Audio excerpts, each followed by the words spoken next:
Hey, what's up guys? Rules for Rebels. Today really just going to share an interesting kind of tidbit with you. I think a lot of people didn't know this and I just recently heard about this. Figured I'd make a quick video. So the original title of the 4-Hour Workweek was Drug Dealing for Fun and Profit. And actually the reason for that, Tim Ferris used to sell nutritional supplements to athletes, hence where that title came from. But I guess Walmart did not like the title for that book, which in turn Tim Ferris's manager and publisher did not like that title for the book, so they made him come up with a new title. So I guess he had some different ideas for titles and taglines. And the 4-Hour Work Week was initially going to be the 2-Hour Work Week, but Tim Ferris said nobody, or I think his publisher said nobody's going to believe that nobody's going to buy into this 2-Hour Work Week thing. It's not enough, and that's what led it to being the 4-Hour Work Week. And he's since come up with the 4-Hour Chef, the 4-Hour Body, and a couple other 4-hour things, kind of playing off that same marketing message. But actually how he finally wound up settling on the 4-Hour Work Week was he basically just wound up taking a bunch of titles, and then how normally a book will have a subtitle or another tagline.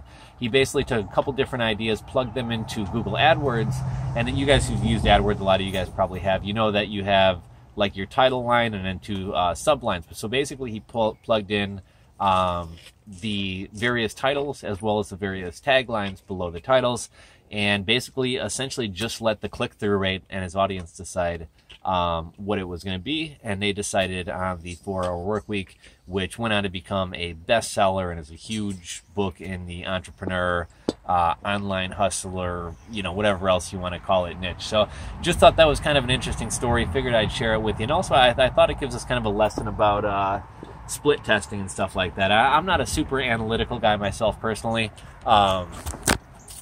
but A/B testing, split testing is absolutely critical when it comes to business stuff. So another kind of fun story about this real quick before I let you go. There's a company called Sumo Jerky, and I forget the guy's name who's behind it, but he's a big proponent of like take action, get started right away. There's no reason to do a bunch of work planning on a business, just get the business rolling and see what happens, because why waste all that time if it's not going to be successful? So he did some kind of challenge on Facebook where he essentially let his Facebook fans or his Facebook friends give him a business to get into, and I think they threw out jerky and a couple other options. And basically what he did was he wound up selecting jerky.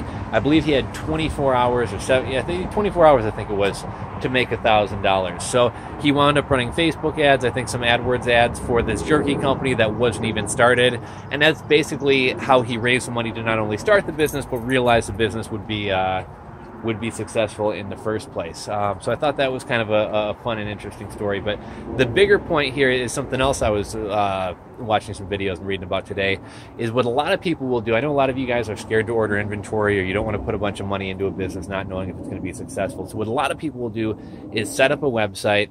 We all know Shopify offers a 14-day free trial, so you essentially have 2 weeks to try something out without any commitment, without having to pay any money, even though really in the grand scheme of things, like $29 for a monthly plan really shouldn't be like the deal breaker over whether or not you start a business. But by basically being able to do this testing for 2 weeks for free, what you can do is run some AdWords, run some Facebook ads, run them to these products that you're potentially thinking about selling, and then when the customer actually checks out, send them to or either checks out or even before checking out, just as soon as you know they're going to go to the checkout page and are actually going to put in their info and buy, you send them to like a 404 page, or basically a dead page, and say, sorry, the website's not live or the product's not ready yet. But the goal here is basically just to find out, like, okay, if I were to start this business and if I were to get this product made or find a wholesale source for this product or whatever else it may be, would it actually sell? So yes, you are going to have to spend some money on Facebook ads or AdWords ads or whatever, but the point is you can essentially find out, okay, if I run paid ads, will I get click-throughs? Will people actually come to buy this product? And you do so with this dummy website. So no, you don't have to order 1,000 pieces of inventory. No, you don't have to hire a CAD designer to draw up this product for you.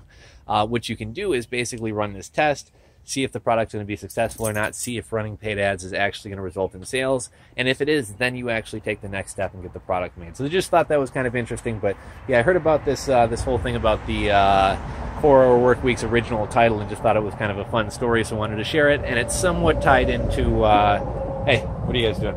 it's somewhat tied into some of the other stuff that we were just talking about. So figured that'd be an interesting video. Just wanted to make a quick one. Happy Father's Day to any of you dads out there, and I'll catch you guys for Side Hustle Tuesday.